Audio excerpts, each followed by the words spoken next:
ಎಲ್ಲರಿಗೂ ನಮಸ್ಕಾರ. ಒಂದು ಒಳ್ಳೆ ಎಣ್ಣೆ ಬದನೆಕಾಯಿ ಮಾಡ್ಕೊಳ್ಳೋಣ ಬೆಂಗಳೂರು ಸ್ಟೈಲಲ್ಲಿ. ತುಂಬಾ ರುಚಿ ಕೊಡುತ್ತೆ, ತುಂಬ ಅದ್ಭುತವಾಗಿರುತ್ತೆ.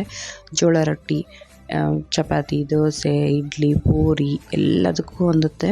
ಈವನ್ ಬಿರಿಯಾನಿಗೂ ಸಹ ಒಳ್ಳೆ ಕಾಂಬಿನೇಷನ್ ಇದು. ತುಂಬಾ ಅದ್ಭುತವಾಗಿರುತ್ತೆ. ಹೇಗೆ ಮಾಡೋದು ಅಂತ ನೋಡ್ಕೊಳ್ಳೋಣ. ಒಂದು ಕುಕ್ಕರ್ಗೆ 1-2 ಸ್ಪೂನ್ ಕಡಲೆ ಬೀಜ, ಬಿಳಿ ಎಳ್ಳು 1 ಸ್ಪೂನು, ಬೆಳ್ಳುಳ್ಳಿ 1 ಗಡ್ಡೆ, 2 ಇಂಚಷ್ಟು ಶುಂಠಿ, ತೆಂಗಿನಕಾಯಿ 4 ಸ್ಪೂನು, ಕೊತ್ತಂಬರಿ ಸೊಪ್ಪು ಒಂದು ಸ್ವಲ್ಪ, 1 ಟೊಮೊಟೊದಲ್ಲಿ 1/4 ಭಾಗ ಹಾಕ್ಕೊಂಡಿದ್ದೀನಿ, ಎಣ್ಣೆ 1-2 ಸ್ಪೂನು, ಮತ್ತು ಒಂದು ದೊಡ್ಡ ಈರುಳ್ಳಿ ಕಟ್ ಮಾಡಿ ಹಾಕ್ಕೊಳ್ಬೇಕು.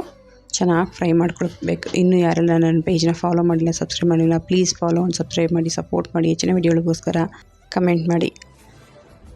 ಇಂಗ್ರೀಡಿಯೆಂಟ್ಸ್ ಜಾಸ್ತಿ ಆದ್ರೂ ಗ್ರೇವಿ ತುಂಬಾ ಅದ್ಭುತವಾಗಿರುತ್ತೆ. ಒಮ್ಮೆ ಟ್ರೈ ಮಾಡಿ, ತುಂಬಾ ಚೆನ್ನಾಗಿರುತ್ತೆ.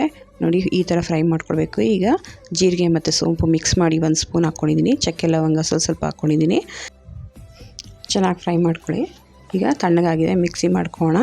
ಅದಕ್ಕೂ ಮುಂಚೆ 1/4 ಟೇಬಲ್ ಸ್ಪೂನು ಅರಿಶಿನ ಪುಡಿ, ಖಾರದ ಪುಡಿ 1 ಸ್ಪೂನು ಮತ್ತು ಧನಿಯಾ ಪುಡಿ 1 ಸ್ಪೂನ್, ಇಷ್ಟು ಸಾಕಾಗುತ್ತೆ. ಮತ್ತು ರುಚಿಗೆ ತಕ್ಕಷ್ಟು ಉಪ್ಪು ಇಲ್ಲೇ ಹಾಕ್ಕೊಂಬೇಡ ನಾವು, ಏಕೆಂದರೆ ಫಿಲ್ ಮಾಡ್ತೀವಿ ಬದನೆಕಾಯಿಗೆ, ಆವಾಗ ಒಂದೇ ಸಮ ಬದನೆಕಾಯಿಗೆ ಹೊಂದ್ಕೊಳ್ಳಿ ಅಂತ. ನೋಡಿ, ಫೈನ್ ಪೇಸ್ಟ್ ಆಗಿದೆ. ಈಗ ಅದೇ ಕುಕ್ಕರ್ಗೆ ಒಂದು 50 ಗ್ರಾಮ್ ಎಣ್ಣೆ ಹಾಕೋಣ. ಎಣ್ಣೆ ಬದನೆಕಾಯಿ ಅಂದರೆ ಎಣ್ಣೆ ಜಾಸ್ತಿ ಇರಲೇಬೇಕು, ಅದೇ ಚೆಂದ. ಇದಕ್ಕೆ 1 ಸ್ಪೂನು ಸಾಸಿವೆ ಹಾಕಿ ಸಿಡಿಲಿ. ಈ ರೀತಿ ರುಬ್ಕೊಂಡಿರೋ ಮಸಾಲೆ ಎಲ್ಲ ಬದನೆಕಾಯಿಗೆ ತುಂಬಿಸ್ಕೊಳ್ಬೇಕಾಗುತ್ತೆ. ತುಂಬಾ ಅದ್ಭುತವಾಗಿದೆ. ನೋಡಿ, ಕುಕ್ಕರ್ಗೆ ಎಣ್ಣೆ ಹಾಕಿ ಸಾಸಿವೆ ಸಿಡಿತಾ ಇದೆ. ಈಗ ಒಂದು ಸ್ವಲ್ಪ ಕರ್ಬೇವಿನ ಸೊಪ್ಪು ಹಾಕೋಣ, ಅದು ಸಿಡಿಲಿ. ಇದು ನಮ್ಮ ಬೆಂಗಳೂರಲ್ಲೇ ಅಲ್ಲ, ಇಡೀ ಕರ್ನಾಟಕ, ಆಂಧ್ರ, ತಮಿಳ್ನಾಡು, ಟೋಟಲಿ ಹೇಳಬೇಕಂದ್ರೆ ನಮ್ಮ ದೇಶದಲ್ಲೇ ಇದು ತುಂಬಾ ಫೇಮಸ್ ಆಗಿರೋ ಒಂದು ಎಣ್ಣೆಗಾಯಿ ಸಾಂಬಾರಿದು. ಬದನೆಕಾಯಿ ಹಾಕ್ಕೊಂಡು ಸ್ವಲ್ಪ ಚೆನ್ನಾಗಿ ಫ್ರೈ ಮಾಡ್ಕೊಳ್ಳೋಣ. ಹಸಿ ಅಂಶ ಸ್ವಲ್ಪ ಹೋಗಲಿ ಬದನೆಕಾಯಲ್ಲಿ, ಅವಾಗ ಇನ್ನೂ ಟೇಸ್ಟ್ ಜಾಸ್ತಿ ಆಗುತ್ತೆ. ಈಗ ಉಳಿದಿರೋವಂಥ ಮಸಾಲೆನೂ ಸಹ ಇದಕ್ಕೆ ಹಾಕ್ಕೊಳ್ಬೇಕಾಗುತ್ತೆ. ಇದು ಗ್ರೇವಿ ಆಗಿರೋದ್ರಿಂದ ಜಾಸ್ತಿ ನೀರು ಹಾಕ್ಕೊಳ್ಳೋದು ಬೇಡ, ಸ್ವಲ್ಪ ಹಾಕ್ಕೊಳ್ಳೋಣ.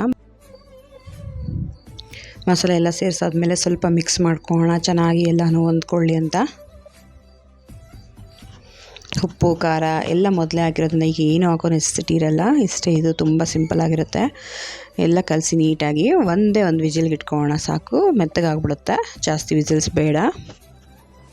ನೋಡಿ, ವಿಜಿಲ್ ಬರ್ತಾಯಿದೆ. ಕುಕ್ಕರನ್ನು ತಣ್ಣಗೆ ಆಗ್ತಾಯಿದೆ. ಒಂದು ವಿಜಿಲ್ ಬಂದಮೇಲೆ ನೋಡಿ, ಗ್ರೇವಿ ಎಲ್ಲ ಈ ಥರ ಆಗಿದೆ. ಇದು ಚಪಾತಿಗೆ ಸರ್ವ್ ಮಾಡ್ಕೊಳ್ಳೋಣ. ಜೋಳ ರೊಟ್ಟಿ ಇದ್ದರೆ ಅದಕ್ಕೂ ಮಾಡ್ಕೊಳ್ಬೋದು, ಇಡ್ಲಿ, ಚಪಾತಿ, ಪೂರಿ ಎಲ್ಲದಕ್ಕೂ ಹೊಂದುತ್ತೆ.